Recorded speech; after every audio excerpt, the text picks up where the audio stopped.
the chosen one. Be brave, Professor. Be brave like my mother.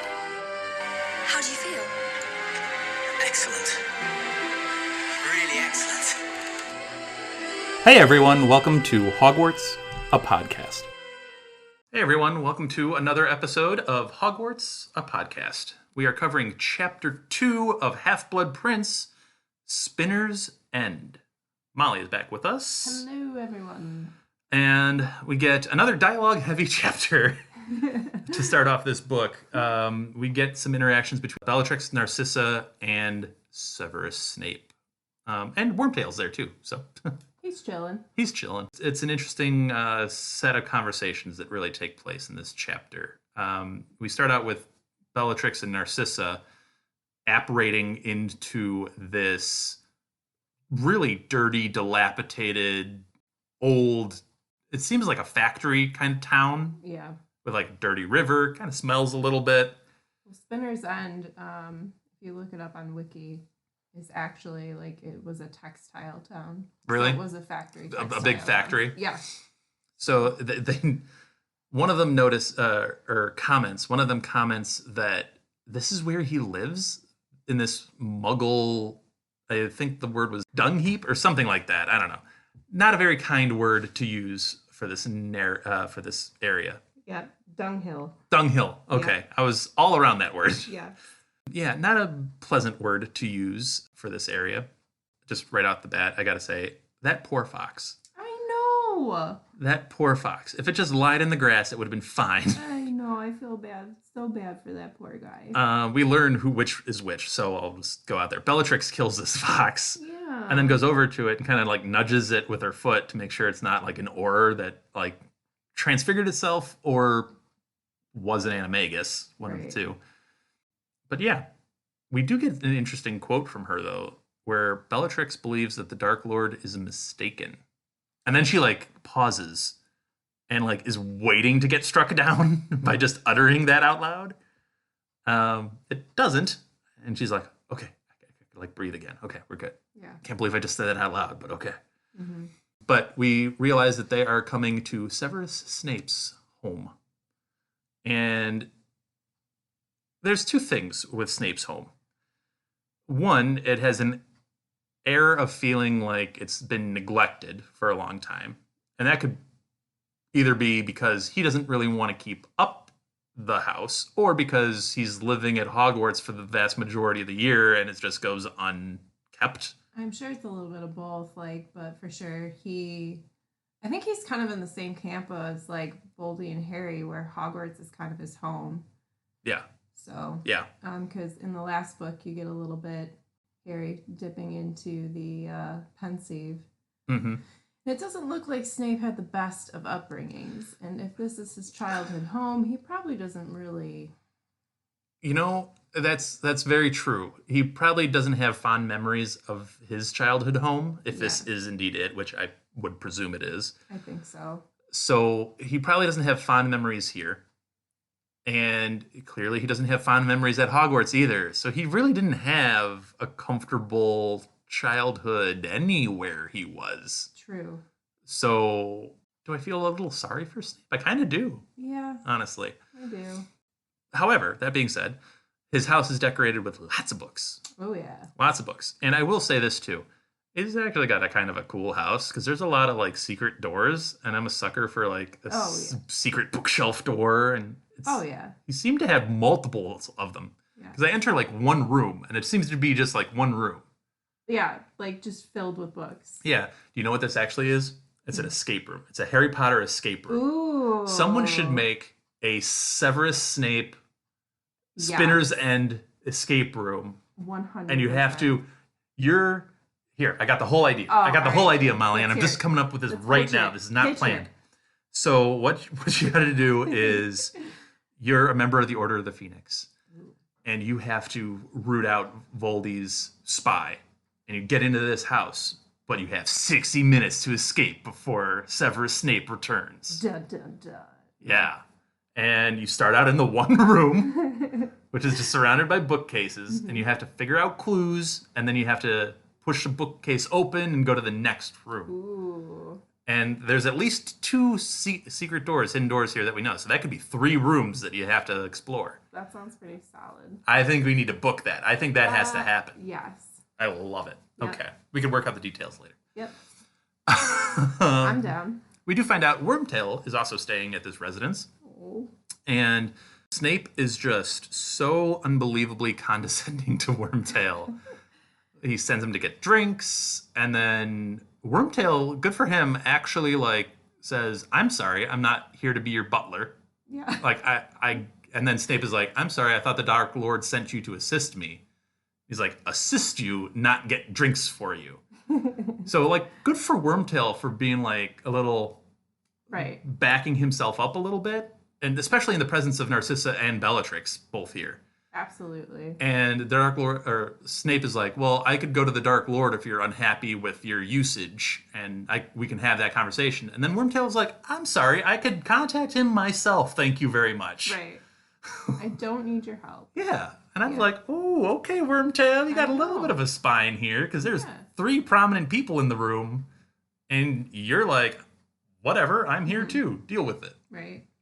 The problem is, I'm not sure that he's as magically inclined as we don't know much about Narcissa, but obviously Bellatrix just handled herself exquisitely well in the Department of Mysteries, She sure did. and we know Severus Snape is Severus Snape. So maybe Wormtail is not as magically inclined as at least 2 of those 3 people. So he eventually backs down and was like, "Fine, I'll go get your drinks." Right. And then he gets expelled from behind the bookcase when Snape is like, "Hold on." And spell and whap. And then like he goes away. Yeah. So he ends up falling back. But I like Wormtail standing up for himself here. Yeah, I definitely do too. I mean, like, I feel kind of like bad for him in this scenario. Like, it's almost like he's discarded after what he did for Voldemort. And, like, not saying that sending him over to Snape to assist him is necessarily being discarded, but it seems like Snape is doing his best to, like, put the nail in the coffin with that and completely take away any little bit of power that he has. But yeah, I think that's kind of it sucks for Wormtail. But then again, too, you know, like you said, he may not be as magically inclined. I think he's more magically inclined than people give him generally credit for. But when you have Bellatrix and Snape in the same room, Yeah. well, I mean, he did kill like 12 people in like one go. Right. Like, he did kill a lot of people. Right. But then again, too, you have to understand, like, his animagus is a rat. Do you think he transformed into into the rat to go by the bookshelf before Snape zapped him? Or do you think it was just a grown man standing behind a bookshelf on a stairwell? Probably a grown man. Yeah. Yeah. Maybe it would have done better if he turned into the rat. Exactly. Maybe he should. I don't know. Yeah. Before we get too far into this chapter, it's interesting on 2 fronts. One, we get a second chapter where Harry's not involved. We haven't seen Harry Potter yet. No. And that's kind of cool. I kind of like the fact that we start off with like a prime minister's political office, and then we get this scene with just 4 Death Eaters, you know, in a little, you know, seemingly 1, 2, 3 room house or whatever. I kind of like that back-to-back chapters start. It's cool. Again, now. Yeah. Maybe when I first read it, it might have been a little slow. Yeah. Because I didn't really fully grasp just what exactly was happening in these 2 chapters. Now I do, and it's actually really interesting. Yeah. But you had a comment on our transition from 1 to 2. Oh, yeah. I just think it's such a cool transition from the dark, you know, London fog, chilly city to all of a sudden a dark, chilly, misty town. I think this is one of her smoother transitions between chapters. I feel like it just kind of encompasses the whole vibe of England right now in terms of almost like the depression that's settled in from the Death Eaters and Voldemort taking over. You get the transition of, and with that, the 2 wizards stepped one after the other into the bright green fire and vanished. Many miles away, the chilly mist that had pressed against the Prime Minister's windows drifted over a dirty river that wound between overgrown, rubbish-strewn banks. It's very dreamlike. Yeah, it's a really flowed transition. Yeah. I enjoy it too. I thought it was a really good one. Yeah. So And then just the description of like the little area with the little fox and all of that. Mhm. So I liked it. I don't know, I'm a big fan of that kind of stuff.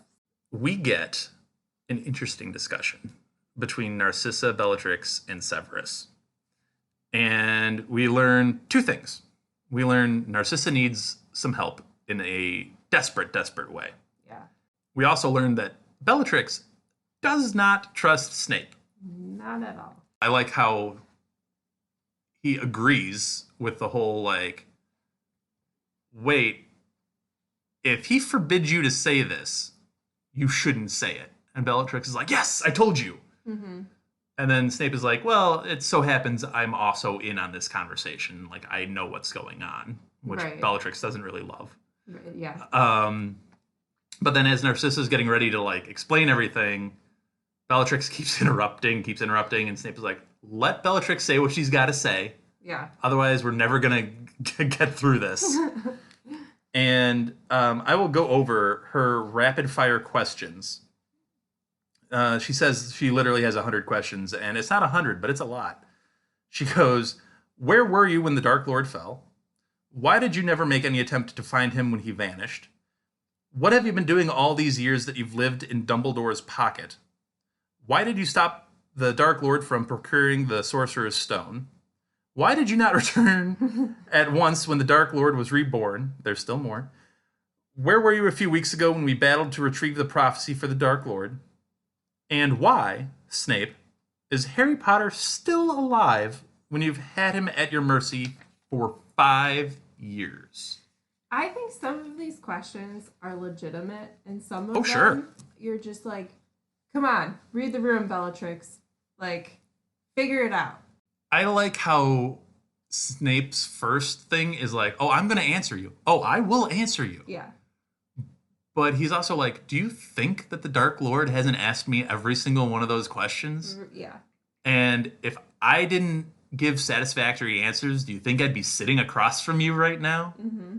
Like, do you think I fooled him? Right. Do you think I pulled one over on the best legilimens that there is in the entire world? Like, do you think that poorly of our Dark Lord is what he's like implying? Right. And Bella's already verbally said, like, I don't know if he's right on this. Mm-hmm. So you're making, like, and I think Snape's picking up on this. He's a very good read of people. Yeah. And he makes Bellatrix, like, uncomfortable. Oh, yeah. Of like, oh, I don't want to, like, insinuate that I don't, like, trust or like or whatever what the Dark Lords do. Okay, or, Right. you know, whatever. And she, like, shrinks a little bit, Yeah. which is not really a Bellatrix thing. It's No. really interesting. Yeah.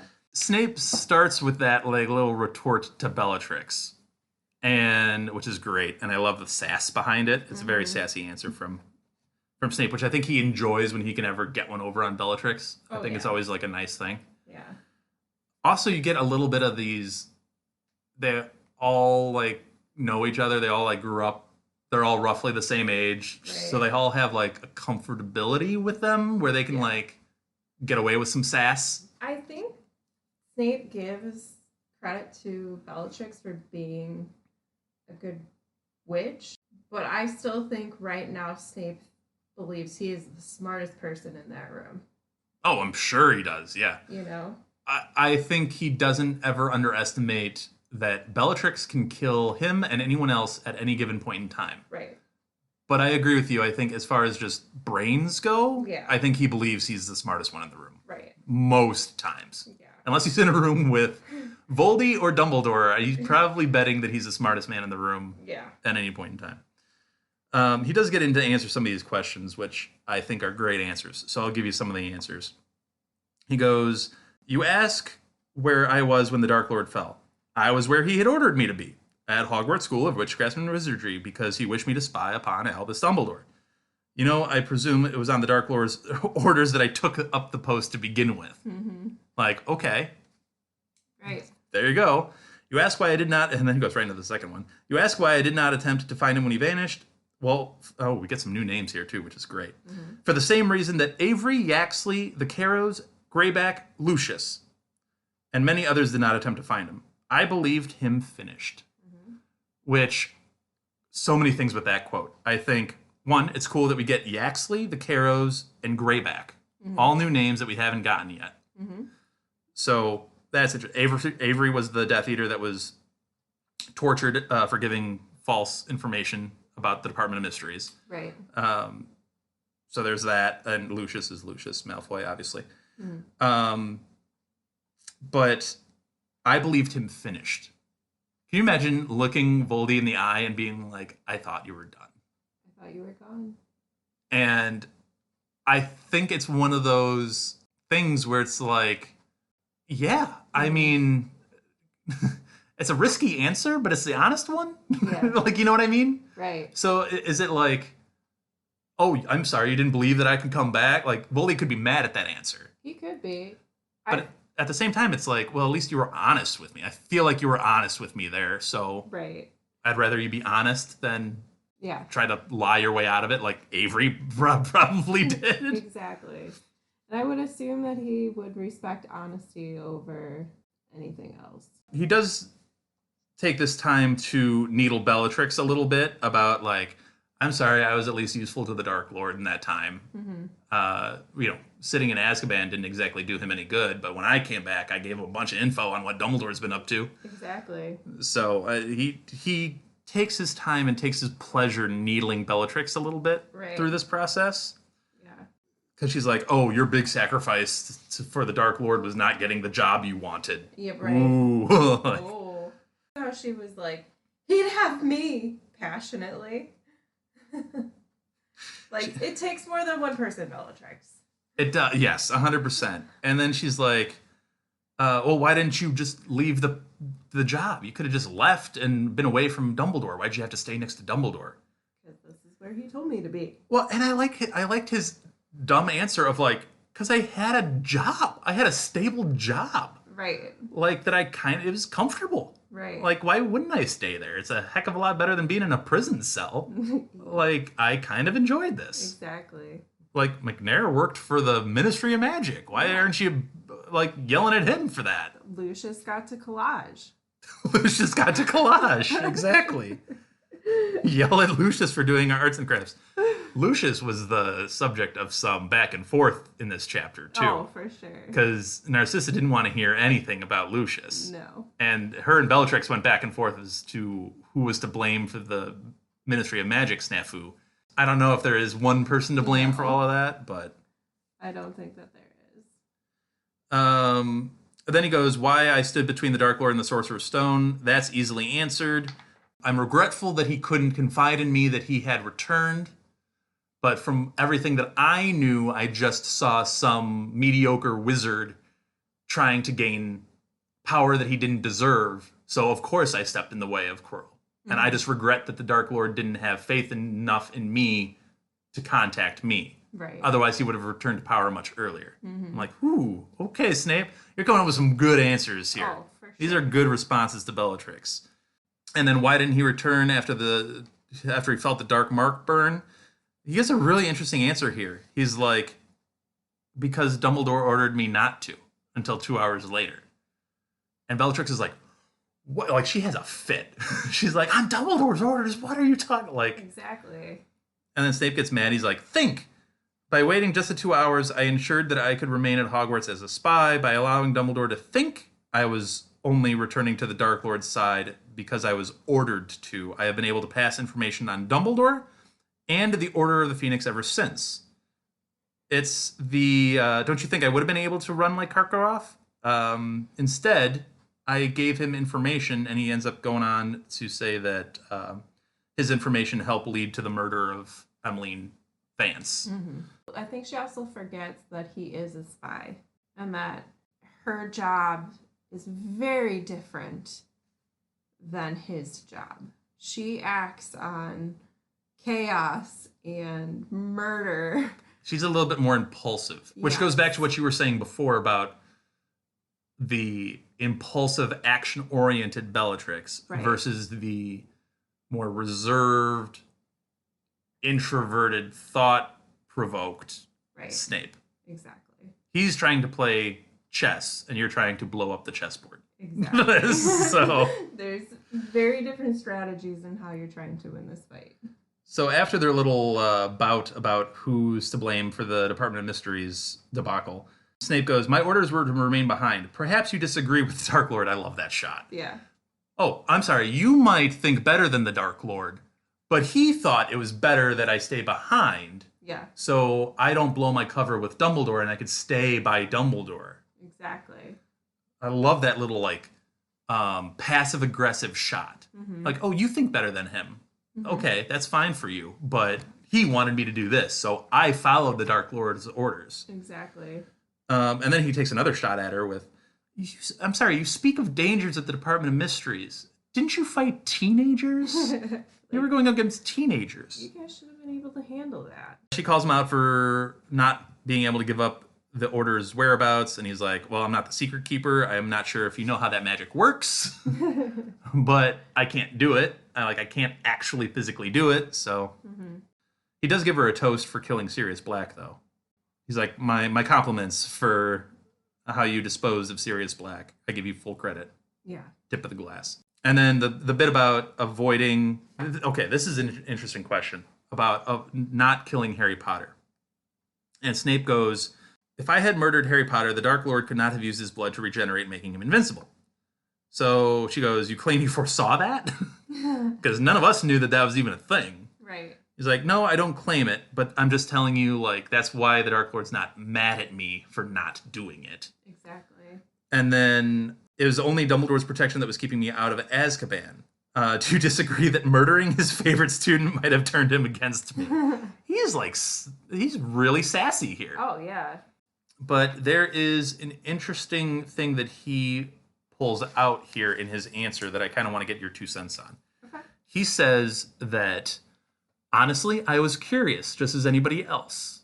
The boy who lived, the one who vanquished the Dark Lord."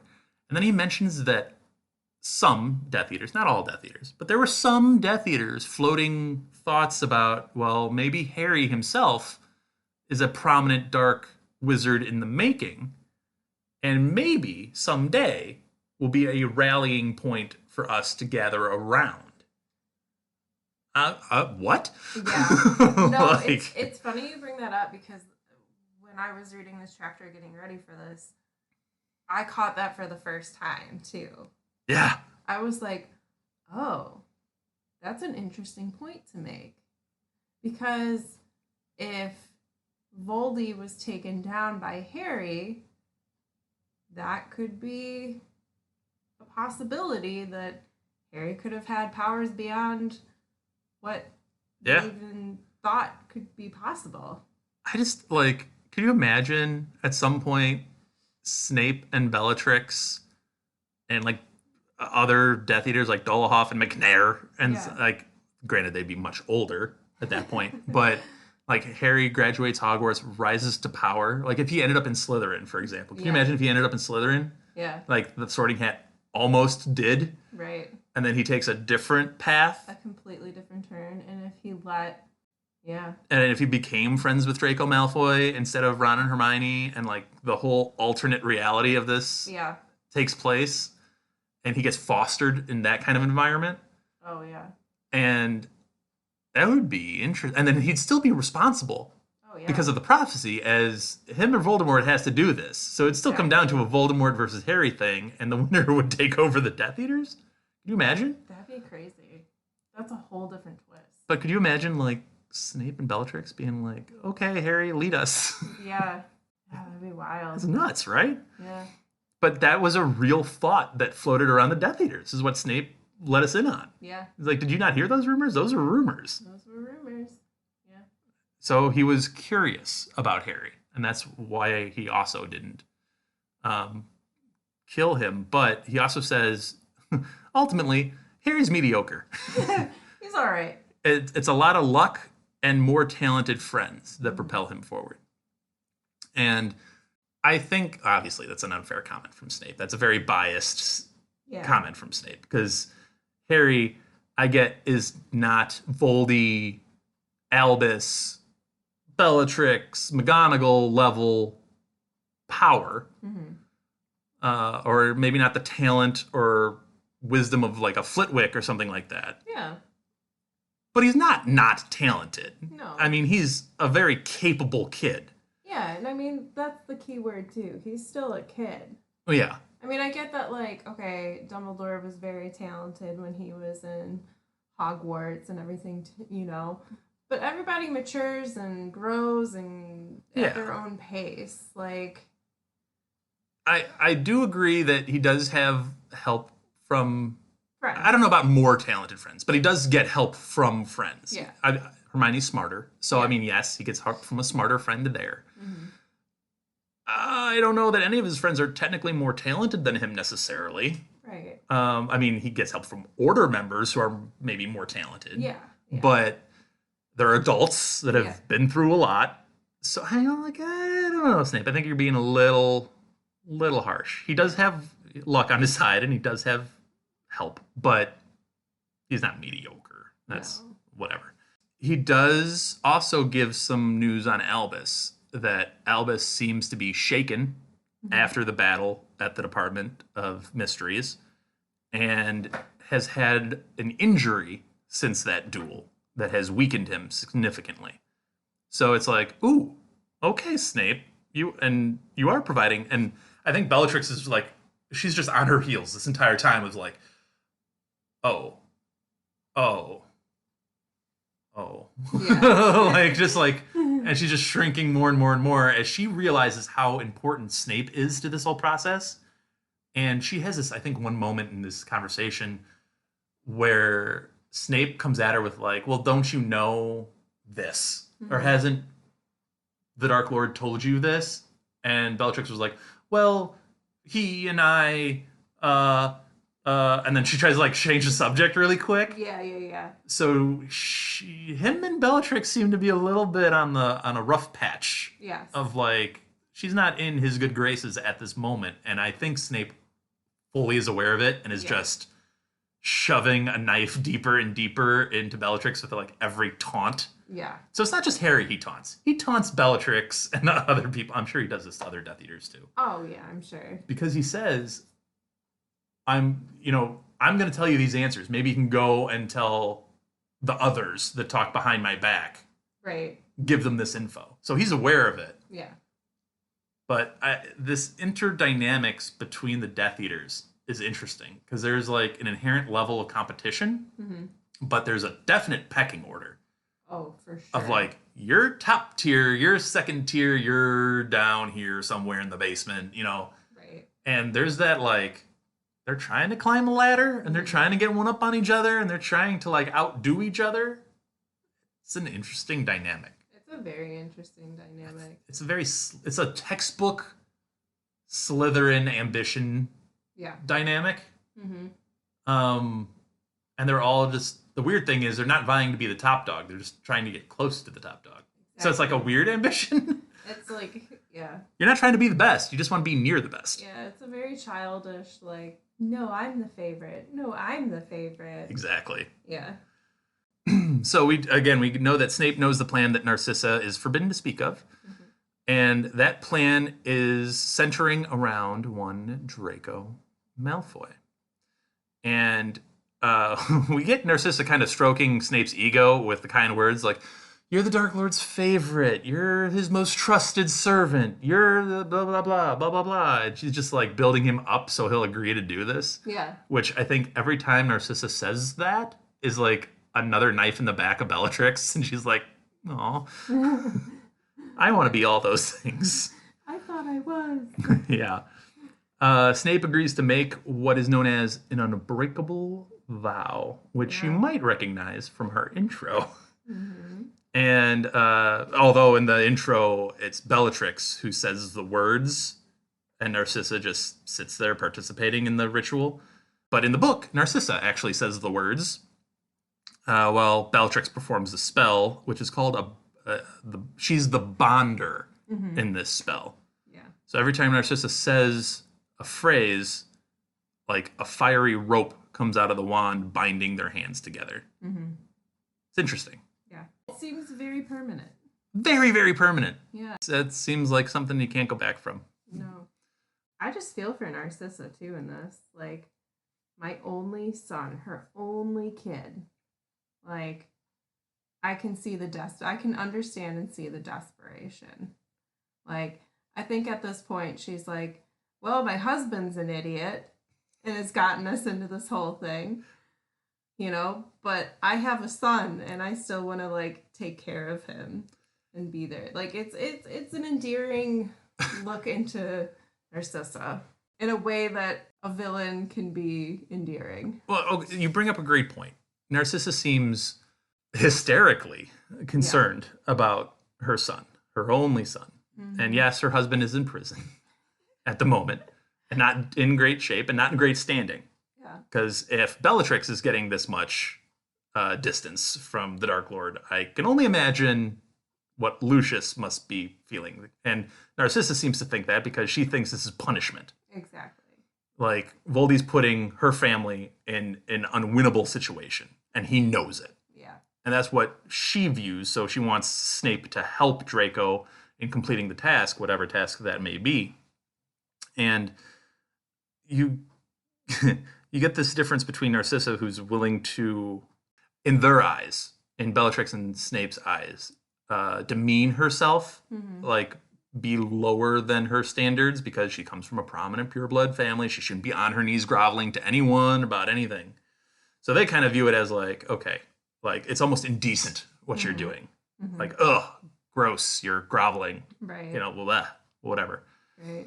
And she doesn't care. She's trying to get the job done. And on the other side, you have Bellatrix, who's like, I would give up any of my children. I would sacrifice them all. I would sasacrifice them all for the Dark Lord. And I'm like, okay, Bellatrix. Like, and that's why you don't have children. Yeah, calm it down there. But yes, you do get that, dare I say, a mother's love for her child. Yeah. Peeking through. Yeah. So it is interesting. This is the most we've seen of Narcissa. I think the only time we've seen Narcissa before this was maybe way back at like Madame Malkin's. Yeah, possibly. In like book 1. I might be wrong about that because it's been a minute since we've read that. But I think we might see her in the robe shop. I don't know. Yeah. So this is by far the most words she's said. So it's an interesting look at Narcissa. It is. We have some stuff to talk about in the spoilers. Yeah. So let's go to our wonderful, wonderful break sound, and we'll be right back with the spoiler section. Before we get to our break sound, I'd like to acknowledge our friend Andy, who helps us produce our intros and our break sounds. If you want to hear more of Andy's work and like Formula One racing, check out the Outlap F1 podcast. It's your one-stop shop for Formula One news, insights, race previews, and reviews. You can find them wherever you listen to podcasts, and they even have a YouTube page. So check out Andy, Cody, John, James, and Deanna, and join them on the Outlap. Where is he?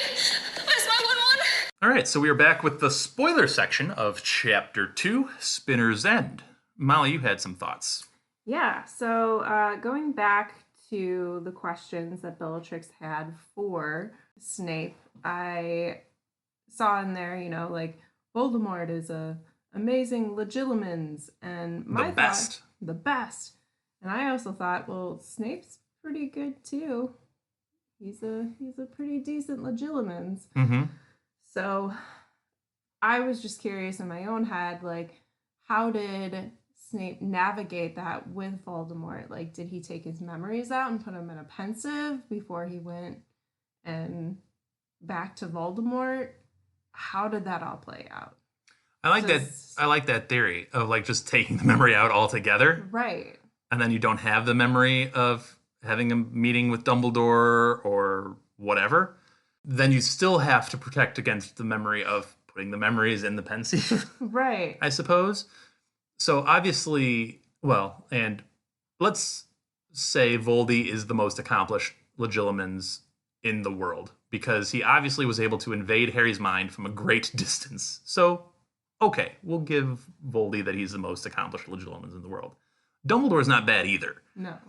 So now you got two that you have to kind of navigate. And obviously Snape's open with Dumbledore, so he doesn't really have to use anything with Dumbledore. But Dumbledore calls Snape one of the most, if not the most accomplished occlumens in the Mhm. world, which is the defense against legilimens. Exactly.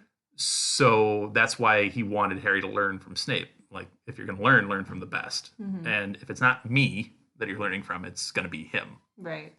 So Snape does get that, like, boost of, hey, you're really good at this. Mhm. But my question back to you is, because what we learn later on is Draco's also trying to learn occlumency. Mhm. But he's not learning it from Snape. He ends up learning it from Bellatrix. Mm. So my question back to you is, and we talked about this hierarchy and this ladder of Yeah. Death Eaters, Yeah. and we also talked about, I think in the last chapter, we talked about different skills different Death Eaters have. Right. Like Dolohov, straight up assassin. Like he's there to torture and kill you. That's what he's there for. There might be others. Sorry, there might be others that are more imperious based. Like you're there for forced recruitment. Mhm. Or there's politically based ones, like we see Yaxley step into the ministry later on. Like maybe he's more adept at that part of the world. So you have different Death Eaters for different things. And I think to be on that top tier, you're not stupid. No. You're not just a mindless killer. Like I think McNair might be just a grunt. He might be a good grunt, but I think he's just there to be like Crab and Goyle. Yeah. Both the kids and the adults Yeah. are just there as mindless enforcers. The muscle. Right. And while Snape and Bellatrix can do that, they also have a more strategic mind. They're not stupid. Yeah. So in that, they're like, Voldy's really dangerous. We love him. We don't always trust him with our safety. Mm-hmm. He could snap. He can kill us at any moment. If we show any sign of doubt, any sign of weakness, any sign of whatever. Mm-hmm.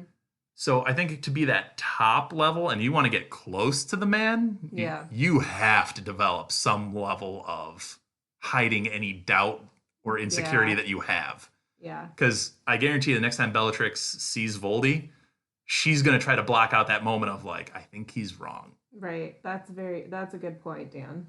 Yeah. So I think to get to that level, you're going to have to develop some level of pretty good, strong occlumency. Yeah. And That's if a good Draco point. is having to work closer than normal with Voldy, like actually be in the same room with them, and obviously Narcissa cares a lot about him, I think she would want Draco to be like, you need to learn this. Yeah. Yeah. And I don't know, maybe not everybody is aware of just how good Snape is at this. Maybe that's not an open secret. That's true. Because maybe that's not part of it, because, oh, He help him. downplays. Yeah. You know, Downplays Snape's it. not holding all of his cards open for everybody to read them. Exactly. So maybe not everybody's aware just how good he is at that, Right. That's true. you know? Yeah. So maybe Bellatrix offers like, well, I'll do it. Mm-hmm. I'll help Draco out. And, you know, Right. which is an interesting thing to even do. Like, why are you doing that? Right. You're teaching him to keep secrets. Right. From who? From Dumbledore, I guess, is how you would spin it, I guess. Yeah. You would have to. I guess that's how you would spin it. Is you're teaching him to keep secrets from Dumbledore if Dumbledore were to try to Yeah. pick on Draco. And I could see though Bellatrix believing that's why she's truly Doing it? teaching him. Yeah.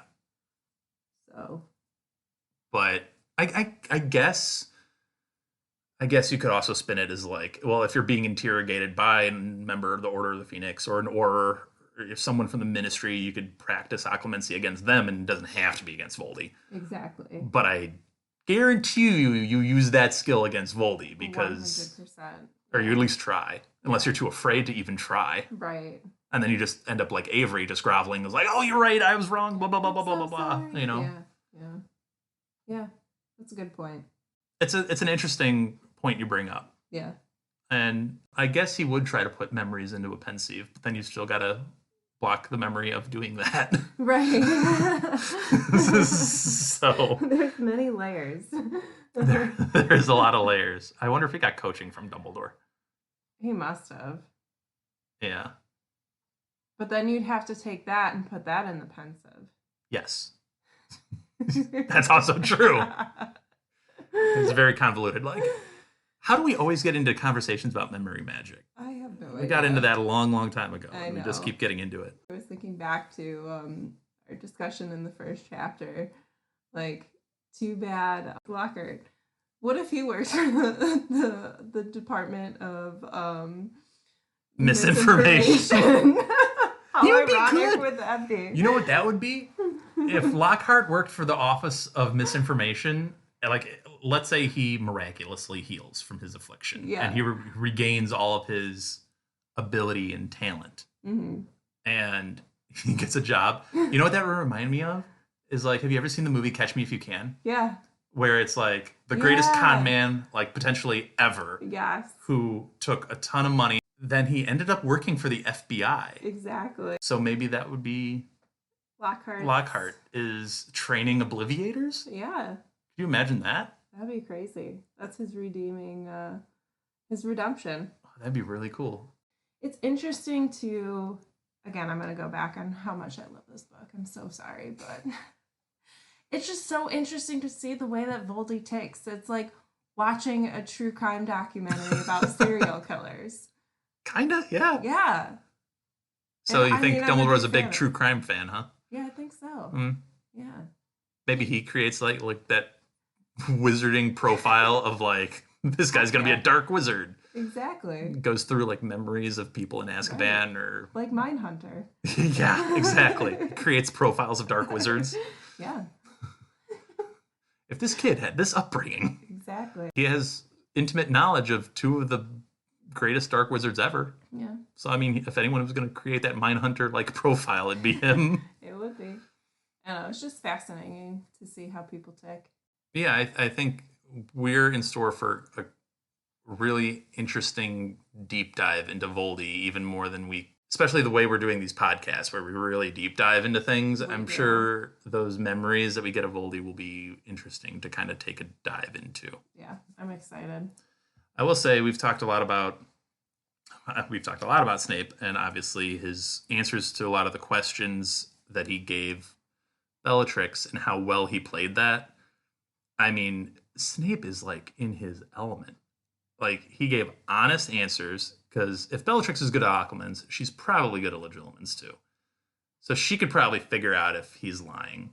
Yeah. Voldy can figure out if he's lying, which he is lying, but he's also not. He's able to tell the truth in a convincing way that also shields the actual truth. Does that make sense? Oh, 100%.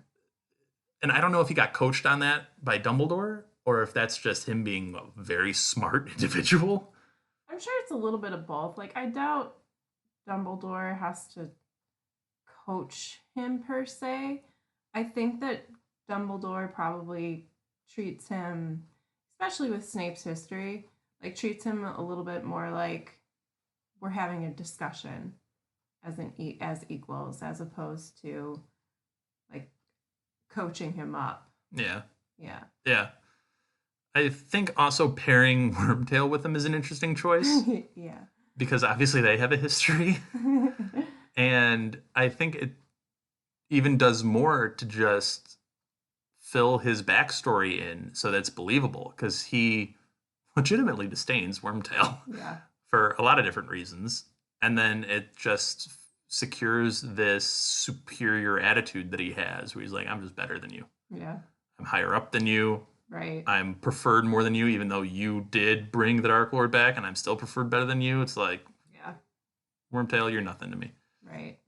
And then it just, like, Bellatrix is like, yeah, that's how you should treat Wormtail. That makes sense. Oh, I get it. You know what I mean? It's Yeah. just like, Yeah. it just feeds that perception of Snape. Yeah. And he just gives off this vibe of like, I'm where I should be. Yeah. Like, I belong here. I Mhm. belong with all of you. Yeah. I was your friends growing up. Even though no one really seems to like each other. No, it's all like a power hungry struggle. Like, are there actual, like, I know Bellatrix and Rodolphus are married, although that seems weird. Yeah.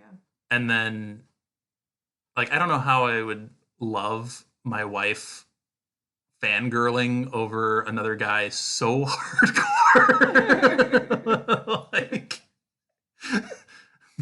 like obsession Yeah. seems a bit much. Yeah.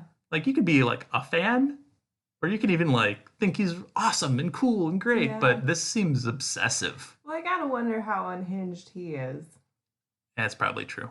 Well, yeah, I can't imagine being mean, married to Bellatrix is like a You gotta boatload of fun. you gotta be kind of unhinged to What do you think they do for date night? Torture somebody? oh god. Like that's got to be their date night, right? Well, I want to know what like do the Death Eaters hang out? Like do they meet up at the pub They and got like it, have right? pizza and like do wizard pool? They use their wand to shoot Yeah. the pool balls. Gobstones? I don't know if that's just a kid's thing. I think they're finally finding joy in now being unleashed to do things not in the shadows anymore, like the bridge from the last chapter and the hurricane like things that they did. Right. I think they're finally like ooh, Setting- Voldy's finally like letting us go do things now. Right. Like I think they're finally having fun Yeah. in a weird way. Yeah. Like I think that's honestly it's dark, Oh, but I yeah. think that's what they do for fun is like that kind of stuff. I'm sure they meet at a pub Yeah. and have some like a villain's pub kind of Yeah. thing. Oh, definitely. Somewhere in Nocturne Alley. But I like okay, are Crab and Goyle friends just because their sons are friends? No one seems to like Maybe Lucius. They were friends, and then their kids became friends. I think people put up with Lucius. Yeah. I think people will put up with Snape. People might even put up with Bellatrix because they're scared of her. Yeah. Yeah. But like I don't know that any of them are actually like friends. Like you know what I mean? No, I get what you're saying. Like Ron, Harry, and Hermione are friends. Right. They're Death- friends with Neville. Death Eaters probably just do not have the capacity to. Are any of the Slytherins actually like? Are Pansy Parkinson and Draco Malfoy like friends? No one seems to like Eloise Midgen. There's a name for you. I mean, maybe that. Well, then you have somebody like Slughorn who's a Slytherin who like has favorites, but is that because That's of the for an power? ambitious reason himself, though. That's Right. for It's not. I don't think it's truly a malicious thing that he's doing. I think it's self-serving what Yeah. he's doing. Well, then I'm like, okay, are there? I mean, there's people in the real world that have got to be like that, Oh, 100%. you know? Yeah. Like, I have friends. You're my friend, Dan. Yes. Little do you know, I'm trying to really take over the podcast. Oh, this is like a whole Succession level event. It's gonna happen. I pretend to. I'm being usurped. I feel usurped. I pretend to be a good little Hufflepuff, but really, on the inside. Hey, you are more than welcome to do the editing whenever you want to do it. No, I'll pass. Yeah, that's what I thought. I trust you, Dan, Mhm, as mhm. a loyal Hufflepuff. No, I think it's an interesting dynamic amongst them of just like, Yeah. like if you're a Wormtail and you had like friends back in the day, Yeah, like how you got to feel like now you're in just a pit of vipers. pretty much. Like everybody's out for themselves. Maybe he didn't really always realize that. I think. Well, okay, if we're gonna get into this bit of psychology from Wormtail, I wonder if he always felt like him with James, Lupin, and Sirius always felt like it felt good because he felt part of the cool crowd. But at the same point, I wonder if he ever felt like he didn't belong there, Mm-hmm. and like the people that he really belonged with were this type of group of people. That, or he's like the Ron gone bad. Like he's been vying to be captain of the Quidditch team and houseboy and the cool guy, and he really wishes he could be the leader of that group. And there's instead. someone that's always going to be better. Yeah.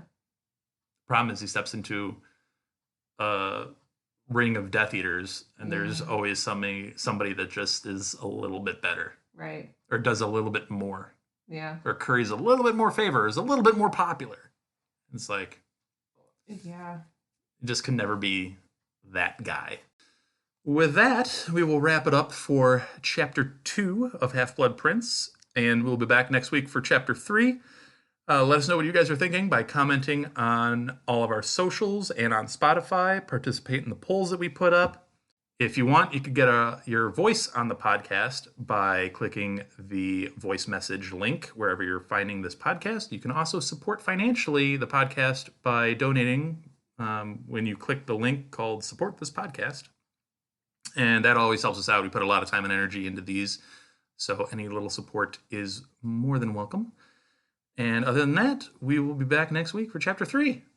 Might be another special episode. We might have multiple guests. Ooh. Teaser. Who could it be? Who could it be?